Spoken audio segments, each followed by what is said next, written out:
우리가 신앙생활을 하면서 느끼는 거지만 하나님의 말씀을 끝까지 순종하기가 얼마나 어려운지 경험을 통해서 잘 알고 있습니다. 처음에는 하나님의 말씀을 붙들고 갑니다. 그런데 조금 지나다 보면 마음속에 의심이 생기기 시작하고 혹시 내가 지금 실수를 하고 있는 것은 아닐까라는 생각이 들기 시작합니다. 왜냐하면 하나님의 말씀대로 따라가는 것은 이 세상이 흘러가는 방향과는 정반대로 가는 것이기 때문입니다. 노아를 한번 상상해 보십시오. 하나님께서 노아에게 배를 만들라라고 말씀을 하십니다. 그런데 노아가 지시받은 이 배는 하나님의 말씀대로 홍수가 나지 않으면 아무 데도 못 쓸 물건입니다. 일단 크기가 너무 큽니다. 웬만한 운동장, 축구장, 경기장보다 더 큰 배를 만들어야만 했습니다. 엔진이 있는 것도 아니고 노가 있는 것도 아닙니다. 홍수가 나지 않는다면 이 배는 그야말로 아무 데도 쓸 데가 없습니다. 게다가 이 배를 만드는 것은 1, 2년 안에 끝날 일이 아니었습니다. 홍수가 나지 않는다라고 한다면 노아는 무려 120년 동안 쓸데없는 시간만 낭비한 셈이 됩니다. 더구나 하나님께서는 그 일을 위해서 동전 한 입도 주시지 않고 어떤 재료 하나도 주시지 않고 사람 한 명도 붙여주시지 않았습니다. 그럼에도 노아는 그 일을 위해서 평생을 걸었습니다. 그래서 성경은 노아가 하나님이 자기에게 명하신 대로 다 준행하였더라 라고 했습니다. 그런데 어떻게 노아가 그 일을 위해서 평생을 걸어갔을까요? 어떻게 우리가 상상도 할 수 없는 오랜 기간 동안 자신의 전 재산을 털어 넣으면서 그 일을 완수할 수가 있었을까요? 노아는 결코 바보가 아니었습니다.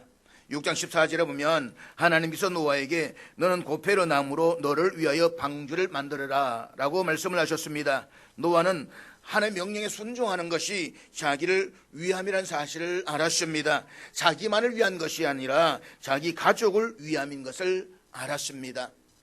사랑하는 여러분, 하나님을 믿는다는 사람들이 왜 하나님 말씀대로 살지를 못하는 것입니까? 그것은 자기 유익을 생각하기 때문이라고 봅니다. 하나님 말씀대로 사는 것보다 내 유익을 지키기 위해서 살아갑니다. 내가 편한 대로 나를 위해서 하나님 말씀을 외면할 때가 많습니다. 그런데 내가 나를 위해서 하나님 말씀을 외면하는 것은 나를 위하는 것이 아니라 그것은 샤하트, 스스로 자기 파멸로 들어가는 것이라고 했습니다. 하나님 말씀 속에서만 내 인생이 건져 올려집니다. 하나님 말씀 속에서만 내 가정이 건져 올려집니다. 그 사실을 노아는 알았습니다. 그렇기 때문에 노아는 하나님의 말씀을 다 준행했던 것입니다. 이제 방주는 다 만들어졌습니다. 오늘의 본문은 그 이후에 되어진 일들을 우리에게 말씀해 주고 있습니다. 본문 1절을 우리 다 같이 보도록 하겠습니다. 여호와께서 노아에게 이르시되 너와 내 온 집은 방주로 들어가라. 이 세대에서 내가 내 앞에 의로움을 내가 보았음이니라. 드디어 하나님께서 작정하신 그 날이 되었습니다. 이를테면 심판의 날이 이르렀다는 말입니다. 너와 내 온 집은 방주로 들어가라. 그 방주는 단순한 배가 아닙니다. 구원의 방주입니다. 때문에 방주로 들어가라라는 하나님의 말씀은 너는 이제 구원 얻을 때가 되었다라는 말입니다. 그러면 노아처럼 하나님의 말씀에 순종하지 않는 사람들에게 그날은 무슨 날입니까? 파멸의 날이요, 멸망의 날이요, 심판의 날입니다. 그런데 노아는 어떻게 이처럼 그 날이 구원의 날이 될 수가 있었습니까? 지극히 간단합니다. 순종의 결과입니다. 노아는 하나님의 말씀을 믿었고 그 말씀에 온전히 순종했습니다. 그렇기 때문에 노아에게 있어서 그날은 구원의 방주로 들어가는 날이었습니다. 사랑하는 여러분, 알고 계십니까? 우리 각자에게도 그 날이 1초 다가오고 있습니다. 중요한 사실은 내가 안다는 것과 내가 아는 그것을 매일매일 내 삶 속에서 적용시키면서 살아가는 것은 별개라는 것입니다. 만약에 여러분들이 이런 성경 구절을 볼 때에만 맞아, 그 날이 지금도 내게 오고 있지라고 생각하고 또 잊어버린다면 이 날이 되었을 때에 땅을 치며 후회할 것입니다. 그렇지만 그때의 후회는 이미 늦었습니다. 그러므로 잊지 마십시오. 그 날이 시시각각으로 다가오고 있습니다. 이것은 결코 부인할 수 없는 사실입니다. 따라서 1초 1초 흘러간다는 것은 그 시간에 가까워지고 있다는 사실을 깨달을 때에만 우리는 매일매일 순간을 무의미한 삶으로 낭비하지 않을 수가 있습니다. 절대로 잊지 마십시오. 우리가 사는 오늘 이 시간과 그날은 직결되어져 있습니다. 왜냐하면 오늘의 결과가 바로 그 날이기 때문입니다.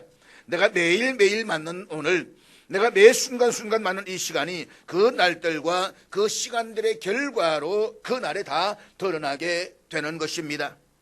여호와께서 노아에게 이르시되, 6장 13절에 보면 하나님이 노아에게 이르시되 라고 했습니다. 똑같습니다. 그런데 하나님에 대한 호칭만 달라졌습니다. 그러니까 노아는 계속해서 하나님에 대해서 열린 귀를 가지고 있었습니다. 그런데 6장 13절은 하나님이 노아에게 이르시되 라고 되어져 있고 7장 1절은 여호와께서 노아에게 이르시되 라고 되어져 있습니다. 우리는 창세기 1장과 2장 살펴보면서 하나님의 이름을 살펴볼 때에 여호와와 하나님이 모두 하나님을 가리키는 호칭이지만 특별히 하나님과 여호와를 따로 구별해서 부를 때가 있다라고 했습니다. 창세기 기자인 모세가 하나님의 권능, 하나님의 파워를 강조할 때는 엘로힘이라고 구별해서 하나님이라는 호칭을 쓰고 있습니다. 그런데 하나님의 언약의 말씀, 약속을 강조할 때에는 여호와 라고 씁니다. 창세기 6장 13절 말씀 우리 다시 앞에 한번 같이 보도록 하겠습니다. 6장 13절 같이 읽습니다. 시작. 하나님이 노아에게 이르시되 모든 혈육 있는 자의 포와 감이 땅에 가득하므로 그 끝날이 내 앞에 이르렀으니 내가 그들을 땅과 함께 멸하리라. 멸하리라. 샤하트. 하나님의 권능을 강조하고 있습니다. 하나님의 심판의 권능입니다. 그래서 엘로힘이라고 씁니다. 그런데 7장 1절에서는 여호와께서 노아에게 이르시되 노아 내 온 집은 방주로 들어가라 라고 해서 여호와입니다. 하나님의 언약을 강조하기 위해서입니다. 그렇다면 무슨 언약입니까? 6장 18절과 19절 우리 앞에 같이 읽도록 하겠습니다. 그러나 노아는 내가 내 언약을 세우리니 너는 내 아들들과 내 아내와 내 며느리들과 함께 그 방주로 들어가고 혈육 있는 모든 생물을 너는 각기 암수 한 쌍씩 방주로 이끌어들여 너와 내 함께 생명을 보존하게 하되. 그러니까 내가 나를 믿고 방주를 지으면 너는 반드시 구원을 얻는다라는 하나님의 언약이었습니다. 노아는 그 언약을 믿었습니다. 그 언약을 믿는 것이 나와 내 가정을 위함인 것을 알았습니다. 그래서 그 언약에 순종했습니다. 그랬더니 언약의 여호와께서 당신이 노아에게 주셨던 그 언약을 다시 상기시켜 주시는 것입니다. 노아야, 네가 들었던 것은 절대로 환청이 아니다, 착각이 아니다. 이것은 내 언약이다. 이제 내가 너에게 약속했던 방주로 들어가라. 내가 너를 책임진다. 이 말인 것입니다. 1절 다시 보면 이 시에 대해서 내가 내 앞에 의로움을 내가 보았음이니라. 여기서 내 앞에라는 말은 내 면전에서 라고 했습니다. 내 면전에서 의로움을 내가 보았다. 하나님께서 수많은 사람들 가운데서 노아를 주목하셨습니다. 단지 그가 자켓스 아닙니다. 노아는 하나님을 경외하며 그 말씀에 귀를 기울인 사람이었습니다. 그는 단순히 믿는다라고 말만 한 것이 아니라 그 믿음을 실제 삶에서 구체적으로 살아냈습니다. 방주를 지어라 라는 말도 안 되는 하나님의 명령 앞에서도 그는 흔들림 없이 순종했고 그 일을 끝까지 완수했습니다. 그래서 본문 5절에서는 이렇게 말씀하고 있는데 우리 5절 같이 보도록 하겠습니다. 노아가 여호와께 자기에게 명하신 대로 다 준행하였더라. 이 말씀은 단순히 순종을 강조하는 것 같지만 그 안에는 더 깊은 의미가 있습니다. 다 준행하였다라고 하는 것은 일부만 순종한 것이 아니라 하나님께서 명하신 모든 것을 빠짐없이 철저하게 정성껏 순종했다는 것입니다. 이것이 바로 의인 노아의 모습입니다. 의로움은 단순히 도덕적인 선함이 아니라 하나님의 말씀에 전적으로 반응하고 그 뜻을 삶으로 살아내는 것입니다. 그리고 그것을 여호와 하나님께서 다 보셨다는 것입니다. 그렇다면 사랑하는 여러분, 오늘 우리의 삶은 어떻습니까? 하나님의 말씀 앞에 우리는 얼마나 민감하게 반응하고 있습니까? 하나님의 말씀을 들었을 때에 우리는 어떻게 행동하고 있습니까? 입술의 고백만으로 만족하지 않고 행동으로 믿음을 증명하는 순종의 신앙이 우리에게도 있어야 하지 않겠습니까? 그래서 오늘 우리는 예배의 자리로 또 기도의 골방으로 말씀과 방주로 들어가고 있습니까? 지금이 바로 그 결단이 필요한 때입니다. 그런데 6장 11절과 12절에 보면 그때에 온 땅이 하나님 면전에서 부패하여 포악함이 땅에 가득한 것을 하나님이 보셨다라고 했습니다. 그러니까 하나님은 다 보십니다. 악한 자도 보시고 의로운 자도 보십니다. 그렇다면 악한 자와 의로운 자의 차이가 무엇입니까? 하나님께서 보신다라고 하는 것을 믿지 않는 자가 악한 자이고, 하나님께서 보신다는 사실을 믿는 자가 의로운 자입니다. 하나님께서 보신다는 사실을 믿으면 그 말씀을 순종할 수밖에 없지 않겠습니까? 차이는 그것밖에 없습니다. 하나님이 보시는 것은 항상 똑같은데 그 하나님의 불꽃 같은 눈동자를 내가 의식하며 사느냐 의식하지 않고 사느냐, 그 차이밖에 없는 것입니다. 노아가 하나님의 언약의 말씀을 믿고 사는 여러분, 믿음은 절대로 입으로 외치는 구호가 아닙니다. 노아는 하나님께서 방주를 지어라, 내가 너를 구원해 줄게 라고 말씀하실 때에 예 하나님 제가 믿습니다 라고 외치고 기도만 한 것이 절대로 아니었습니다. 그랬다면 노아는 끝이 나는 것입니다. 노아는 하나님 언약을 믿었기 때문에 삶으로 순종했습니다. 그것도 하루 이틀 순종한 것이 아니라 120년 세월 속에서 순종했습니다. 일평생을 순종했습니다. 하나님께서 그것을 의롭게 보셨다는 것입니다. 그렇다면 노아가 하나님 앞에 어느 정도로 순종한 사람이었는가? 본문 2절과 3절 우리 같이 보도록 하겠습니다. 너는 모든 정결한 짐승은 암수 7씩, 부정한 것은 암수 2씩을 4개로 데려오며 공중의 새도 암수 7씩을 데려와 그 씨를 온 지면에 유전하게 하라. 하나님께서 노아에게 명령하시기를, 노아야 이제 방주로 들어가야 하는데 모든 정결한 짐승 암수 7씩, 부정한 것은 암수 2씩, 그리고 공중의 새도 암수 7씩을 방주로 데리고 들어가라 라고 말씀을 하십니다. 그런데 6장 19절에 보면 혈육 있는 모든 생물을 너는 각기 암수 한 쌍씩 방주로 이끌어 들여라 라고 했습니다.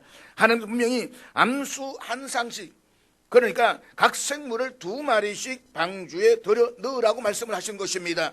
그런데 여기에서는 정결한 짐승과 공중의 새는 암수 7씩으로 그 내용이 바뀌어졌습니다. 그리고 15절에 보면 무릇 생명의 기운이 있는 육체가 2씩 노아에게 나와 방주로 들어갔으니 라고 했습니다. 실제로 들어간 것은 2씩, 그러니까 암수 한 쌍씩 들어갔다는 것입니다. 여러분, 여기서 무엇이 느껴진 것이 없습니까? 한마디로 내용이 다르다는 것입니다. 그래서 하나님을 믿지 않고 아예 성경을 부정하는 사람들에게 성경을 공격하는 아주 좋은 예가 바로 이런 구절입니다. 야 봐라, 안 맞지 않느냐, 성경이 무슨 투성이지 않느냐 라고 공격을 합니다. 그런가 하면 성경학자들 가운데서는 이렇게 해석하는 사람들도 있습니다. 즉 창세기를 쓰는 모세가 각각 다른 2개의 전성을 가지고 왔다는 것입니다. 그래서 유대인 사이에서 2마리씩 넣으라 라는 전성이 하나가 있고 또 7마리씩 넣으라 라는 전성이 있는데, 이것을 6장과 7장에 번갈아 가면서 넣었기 때문에 차이가 있다라고 설명을 합니다. 그래, 여러분 성경을 한번 보십시오. 모세가 창세기, 출애굽기, 레위기, 민수기, 신명기를 기록할 때인 3500년 전은 우리나라 박혁거세가 알을 까고 나오기 1500년 전입니다. 그러면서 성경은 그때 사람으로서는 상상할 수 없을 만큼 치밀하게 서여져 있습니다. 여러분 출애굽기나 레위기를 한번 보십시오. 거기 사람을 탈출할 때 그 숫자가 정확합니다. 정말로 입체적이고 놀랄 만큼 정확하게 써여져 있습니다. 그 정도로 이 성경을 정확하게 받아쓸 수 있는 성경 기자가 바보가 아닌 다음에야 바로 앞에서 2상, 또 뒤에 7상, 그리고 또 2상, 이것이 뭔가 하나 틀렸다라고 한다면 자기가 고치지 않겠습니까? 그런데 여러분, 그대로 섰다라고 하는 것은 무엇을 의미합니까? 하나님의 말씀이 그렇기 때문에 그대로 선 것입니다. 그렇다면 왜 하나님의 말씀이 2상이라고 했다가 7상이라고 했다가 또 2상으로 이렇게 바뀌어지는가? 중요한 사실은 이것이 하나님의 노아에 대한 마지막 절대 순종의 훈련이었다는 사실입니다. 성경을 보십시오. 노아는 하나님 말씀에 대해서 한 번도 이의를 제기하지 않습니다. 아니, 하나님 이전에는 2상이라고 했는데 이제 또 갑자기 또 왜 7상입니까? 그리고 또 2상은 뭡니까? 라고 묻지 않았습니다. 왜 그렇습니까? 6장 19절에 보면 혈육 있는 모든 생물을 너는 각기 암수 한 쌍씩 방주를 이끌어들여 너와 함께 생명을 보존하게 하되 라고 말씀을 했습니다. 그런데 하나님의 말씀이 여기에서 끝나지 않았습니다. 만약 노아가 하나님의 말씀을 여기까지만 들었다고 한다면 노아는 지금 거물을 들고 짐승을 잡으러 강으로 바다로 들로 뛰어다녀야만 했습니다. 아마 이것은 지금까지 배를 짓는 것보다 훨씬 더 힘든 일이었을 것입니다. 그런데 20절에 보면 새가 그 종류대로 가축이 그 종류대로 땅에 기는 모든 것이 그 종류대로 각기 둘씩 4개로 나오리니 라고 했습니다. 그러니까 하나님께서 노아에게 짐승과 새들을 너에게 나가게 할 테니까 너는 방주 안으로 인도하는 역할만 해라 라고 하는 것입니다. 그러면 하나님께서 2상을 보내시든 7상을 보내시든 아니면 3상을 보내시든 그것은 하나님의 절대 주권입니다. 노아가 관여할 일이 아니라는 것입니다. 그래서 노아는 하나님이 2상을 보내신다라고 하시든 7상을 보내신다라고 하시든 하나님 말씀은 무조건 예스라고 반응하는 것입니다. 자기 할 일은 하나님이 당신의 절대 주권으로 방주 앞까지 이끌어 주신 그 짐승들을 방주 안으로 인도해 드리는 역할만 잘 하면 되는 것입니다. 이해가 되십니까? 바로 이 부분인 것입니다. 지난주에 하나님께서 노아에게 지혜로 말씀하신 방주라고 하는 말이 히브리어로 테바라고 했습니다. 테바.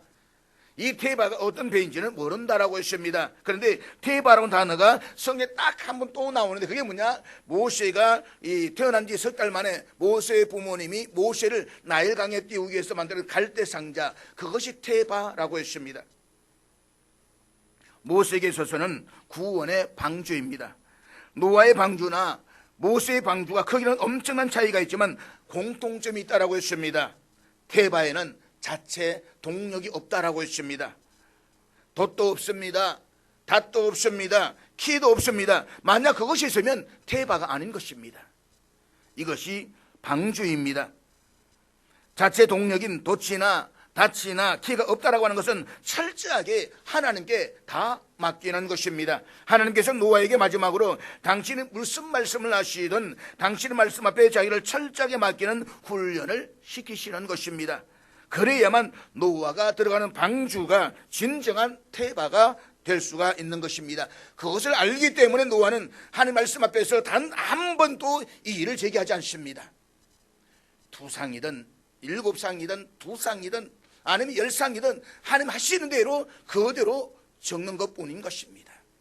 사랑하는 여러분, 성경을 보십시오. 하나님께서는 어떤 시대든지 역사를 새롭게 하는 당신의 종을 쓰실 때에 당신의 말씀에 대해서 절대 순종하는 사람을 쓰십니다. 절대 순종은 하나님에 대한 절대 신뢰로부터만 가능하기 때문입니다. 창세기에 요셉을 보십시오. 가나안 땅에 살던 부잣집 아들이 형들한테 미움을 받고 미디안 장인들에게 노예로 팔려서 보디발 집에 종으로 팔려갑니다. 그럼 불구하고 요셉은 한 번도 하나님께 왜 이러십니까? 라고 질문한 적이 없습니다. 그 상황에 순종했습니다. 요셉이 그 집에서 충성을 다 했는데도 그 집 여주인의 모함으로 지하 감옥에 들어갑니다. 이 지하 감옥은 왕의 감옥으로서 들어가면 못 나옵니다. 평생을 그곳에서 살아야 하는 존재가 되는 것입니다. 그때도 하나님, 이게 도대체 무슨 짓입니까? 라고 불평 한마디 하지 않았습니다. 하나님, 내게 보여준 환상이 무엇입니까? 이 해와 달을 주시고 그리고 형제들이 절하는 것을 보여주지 않습니까? 이게 그 꼴입니까? 왜입니까? 라고 말하지 않았습니다. 절대로 why? 왜 이러십니까? 라고 불평하지 않았습니다. 그 상황 속에서도 순종했습니다. 그때 요셉의 인생 자체가 바로 태바가 되는 것입니다. 하나님께서 철저하게 운행하시기 때문인 것입니다. 절대 순종할 때 하나님께서 그를 서시는 것입니다. 사랑하는 여러분, 우리 하나님께 왜? 라고 의심과 불평의 질문을 하는 것보다 더 좋은 사탄의 도구가 없습니다. 왜냐하면 내가 불평스러워서 의심스러워서 하나님께 왜를 묻기 시작한다고 한다면 왜는 끊임없이 또 다른 왜를 불러드립니다. 왜 이런 남편인가? 왜 내 아내는 이런가? 왜 하필이면 이런 자식인가? 왜 나는 가난한가? 왜 내 인생은 이 정도밖에 되지 않는가? 왜라고 한번 물어보십시오. 답이 있습니까? 없습니다. 우리가 주님께 질문하는 것은 좋은 것입니다. 질문하는 자만이 답을 얻을 수가 있습니다. 질문이 진지한 만큼만 진지한 답변을 얻을 수가 있습니다. 하지만 그것은 내가 불평하거나 의심해서 하는 질문이 아니라 하나님을 더 잘 믿고 절대적으로 더 순종하기 위해서 질문하는 것입니다. 그리할 때 우리는 하나님으로부터 더 진지한 답을 얻고 답을 얻는 만큼 우리는 더 순종하게 됩니다. 문제는 불신의 질문, 불평의 질문입니다. 그것은 우리 믿는 사람들에게는 절대 건물입니다. 왜냐하면 그것은 불신에서 나오는 것이기 때문입니다. 노아는 하나님 절대 신뢰했습니다. 그렇기 때문에 하나님 말씀에 절대 순종했던 것입니다. 본문 4절 말씀입니다. 지금부터 7일이면 내가 40주야를 땅에 비를 내려 내가 지은 모든 생물을 지면에서 썰어버리리라. 하나님께서 노아에게 노아야 지금 방주로 들어가라 라고 말씀하셨습니다. 그런데 들어가자마자 비가 오는 것이 아니었습니다. 들어가고 나서 7일이 지나서야 비가 오기 시작한다는 것입니다. 그렇다면 이 7일 의미가 무엇일까요? 그 7일은 믿지 않는 사람들에게 마지막 회개의 기회이자 방주에 들어갈 수 있는 은혜의 시간이었습니다. 노아가 방주를 짓는데 100년이 걸렸건 아니면 흔히 우리가 알고 있듯이 120년이 걸렸건 노아가 매일매일 망치를 들고 나무를 맞추면서 방주를 만들어 갈 때에 그 매일매일 방주 짓는 소리가 나지 않았겠습니까? 그것은 세상을 향해서는 하나님의 초청의 소리였습니다. 오라는 것입니다. 그러나 하나님을 두려워할 줄 모르는 사람들, 세상 사람들의 그것은 소음이었습니다. 교회 종소리가 믿지 않는 사람들의 소음이라서 못 지게 하는 것과 똑같은 것입니다. 6장 3절에 보면 그날이 120년이 남았다라고 했습니다. 그리고 본문에서는 지금부터 7일이면 40주야 땅에 비를 내리겠다라고 말씀을 하십니다. 7일로 줄어들었습니다. 120년은 정말 긴 시간이었지만 매일매일 하루씩 세월이 지나갑니다. 하나님께서는 방주가 완성되고 나서 세상 사람들에게는 마지막 7일이라는 기회를 또다시 주십니다. 결국 마지막에는 한 주가 남았습니다. 그날이 다가온 것입니다. 이것이 바로 여러분 인생이라는 것입니다. 잊지 마십시오. 하나님의 인내의 시작은 절대로 무한하지 않습니다. 끝이 있었고 정해진 그날에 비는 반드시 내릴 것이었습니다. 그럼에도 불구하고 이 당시의 상황을 예수님께서는 누가복음 17장 27절을 통해서 이렇게 말씀을 하셨는데 우리 앞에 같이 읽도록 하겠습니다. 노아가 방주에 들어가던 날까지 사람들이 먹고 마시고 장가들고 시집가더니 홍수가 나서 그들을 다 멸망시켰으며, 노아가 방주에 들어간 뒤에도 홍수가 시작될 때까지 세상 사람들은 자기 육신이 원하는 대로, 정욕이 원하는 대로 그냥 먹고 마시고 즐겼습니다. 그리고 그 마지막 기회마저도 전부 다 날아가 버리고 말았습니다. 사는 여러분, 그들이 그저 자기들이 먹고 마시고 하시면서 마지막 기회를 날렸겠습니까? 아니었을 것입니다. 노아가 지금 방주를 짓는데 사람들이 노아에게 방주를 왜 짓느냐 라고 물었더니 하나님이 물론 심판하시기 때문에 구원의 방주를 짓는다라고 대답했을 것입니다. 이미 세상 사람들은 다 알고 있습니다. 그런데 어느 날 망치의 소리가 들리지 않더니 동물들과 새들과 노아의 식구들이 그 방주로 들어가는 것입니다. 당시 사람들은 홍수라는 것을 경험해 본 적이 없었습니다. 비가 올 조짐도 없었습니다. 하루 이틀을 지나도 비가 안 옵니다. 오히려 햇볕만 쨍쨍 내리쬐고 있습니다. 그런데도 식구들을 다 대동해서 큰 배를 만들어서 그 안에 들어간 노아의 행동은 미쳤다라고 밖에는 달리 설명할 수가 없습니다. 그때 심술구전 세상 사람들이 그 앞에 몰려가서 얼마나 놀려댔겠습니까? 노아야, 나와라, 나와라. 비가 안 오잖아. 아니 셈과 함과 야베사, 너희들을 만들 정신 차리고 나와라. 제발 좀 나와라 라고 하면서 세상 사람들 얼마나 조롱하면서 놀렸겠습니까? 그런데 세상 사람들은 그렇게 놀리다가 인생이 다 끝나버린 것입니다. 우리가 하나님을 믿는다라고 하는데 노아처럼 순종하고 실천하는 것이 아니라 그저 입으로만 외치고 사는 사람이라고 한다면 우리에게 주어지는 오늘이 혹 하나님께서 우리에게 주시는 마지막 기회일런지도 모릅니다. 그래서 우리는 하루하루를 진지하게 살아야만 합니다. 하루하루를 무의미하게 버릴 수는 없습니다. 그래서 사랑하는 여러분, 오늘 여러분들이 아침에 일어나서 지금까지의 시간을 무슨 의미로 어떻게 보내셨습니까? 지난 한 주간의 삶을 무슨 의미로 어떻게 살아오셨습니까? 본문 5절 말씀입니다. 노아가 여호와께서 자기에게 명하신 대로 다 준행하였더라. 앞서 6장 22절과 똑같습니다. 22절에서 다 준행하였다라고 하는 것은 그 이전의 내용을 다 준행했다는 것입니다. 그리고 지금 본문에서 다 준행했다라고 하는 것은 이후 6절의 내용처럼 다 준행했다는 것입니다. 지금 하나님께서 들어가라고 명령하셨기 때문입니다. 본문 6절과 7절 말씀 우리 같이 보도록 하겠습니다. 홍수가 땅에 있을 때에 노아가 600세라 노아는 아들들과 아내와 며느리들과 함께 홍수를 피하여 방주에 들어갔고, 노아가 600세 되던 해의 이야기입니다. 하나님께서 명령하시는 대로 노아가 자기 식구들을 데리고 방주로 들어갑니다. 그런데 비는 언제부터 온다라고 했습니까? 7일 후부터 온다라고 했습니다.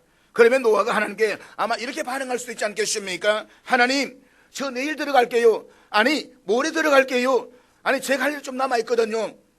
아니면 빗방울이 내리면 들어갈게요 라고 말할 수도 있지 않겠습니까? 비가 올 기미는 전혀 없고 햇볕은 쨍쨍, 모래알은 반짝 밝게 빛나고 있습니다. 그리고 비는 7일 후에 온다라고 했습니다. 그런데 노아는 단 한마디의 이 제기도 없이 들어갔습니다. 다 준행했다는 것입니다. 사랑하는 여러분, 노아도 이성이 있고 분별력이 있는 사람입니다. 노아가 방주에 들어간 후에도 7일 동안 비가 오지 않았습니다. 이 7일 정말로 견디기 힘든 기간이었을 것입니다. 아마 이 7일이 7년 혹은 70년처럼 느껴졌을 것일지도 모릅니다. 밖에 있는 사람들이 마음껏 자신과 하나님을 조롱할 때에 노아는 그냥 나가버릴까? 라는 생각이 들 수도 있지 않겠습니까? 사람들은 방주를 두들겨 대면서 하나님과 노아를 비웃고 조롱했을 것입니다. 완전히 고삐가 풀린 7일입니다. 그러나 이 기간은 하나님께서 침묵하시는 기간이기도 합니다. 인간이 그 본성을 다 드러낼 수 있는 마지막 기회를 주시는 시간이라는 말입니다. 그럼 노아가 방주로 들어갈 수 있던 이유가 무엇입니까? 그는 눈에 보이는 현실보다 하나님의 말씀을 더 믿었습니다. 이 상을 보면 홍수가 날 것 같지 않습니다. 그런데 하나님의 말씀은 홍수가 날 것이라고 했습니다. 그러면 홍수가 나는 것입니다. 우리가 다 경험하는 바이지만 끝까지 순종한다는 것이 얼마나 어려운지 모릅니다. 실컷 잘 나가다가 옆길로 빠지는 사람들이 많이 있습니다. 신앙생활을 잘 하다가도 어느 순간인가 옆길로 빠져버립니다. 그래서 끝까지 순종하지를 못합니다. 하지만 노아는 끝까지 순종했습니다. 그런데 7절에 보면 노아는 아들들과 아내와 며느리들과 함께 방주에 들어갔고 라고 하면서 노아의 이름만 나오고 있습니다. 그렇다면 7절에서는 왜 노아의 이름만 나와 있는 것입니까? 노아가 가장이기 때문입니다. 노아가 믿음으로 순종함으로써 그 가족들도 역시 동력자가 되어서 지금 구원의 방주로 들어가는 것입니다.